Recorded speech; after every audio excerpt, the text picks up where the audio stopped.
সবাইকে নমস্কার। আজকে আমি বানাবো কাঁচকলা ভাজা। তো খুবই খেতে টেস্টি হয়। তো দেখা যাক। তো মা প্রথমত কাঁচকলা এনেছিল, তাই আমি ভাবলাম একটু ভেজেই দেখি কিরম হয় খেতে। তো এই আমি ২ টো কাঁচকলা নিয়ে নিয়েছি, তাকে ছোট, ছোট স্লাইস মানে যেরকম চিপস বানায় ওরকমভাবে বানিয়ে নেবো। এটা কাঁচকলা চিপসও বলে।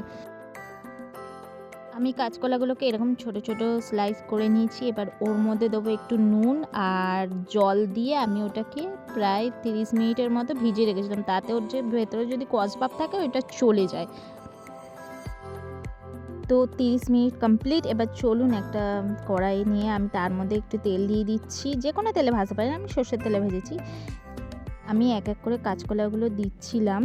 আমার একটাই ভুল যে আমি জলটা ভালো করে ওটা শোকাইনি, আমি তার আগেই দিয়ে দিয়েছি। তো আমি মানে জাস্ট কাঁচকলাগুলো দিয়েই পালিয়ে গেছি।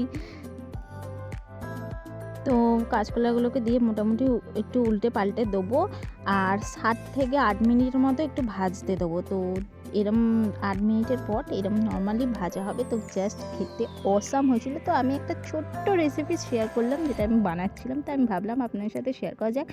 তো আজ আসছি, আবার দেখা হবে। টাটা।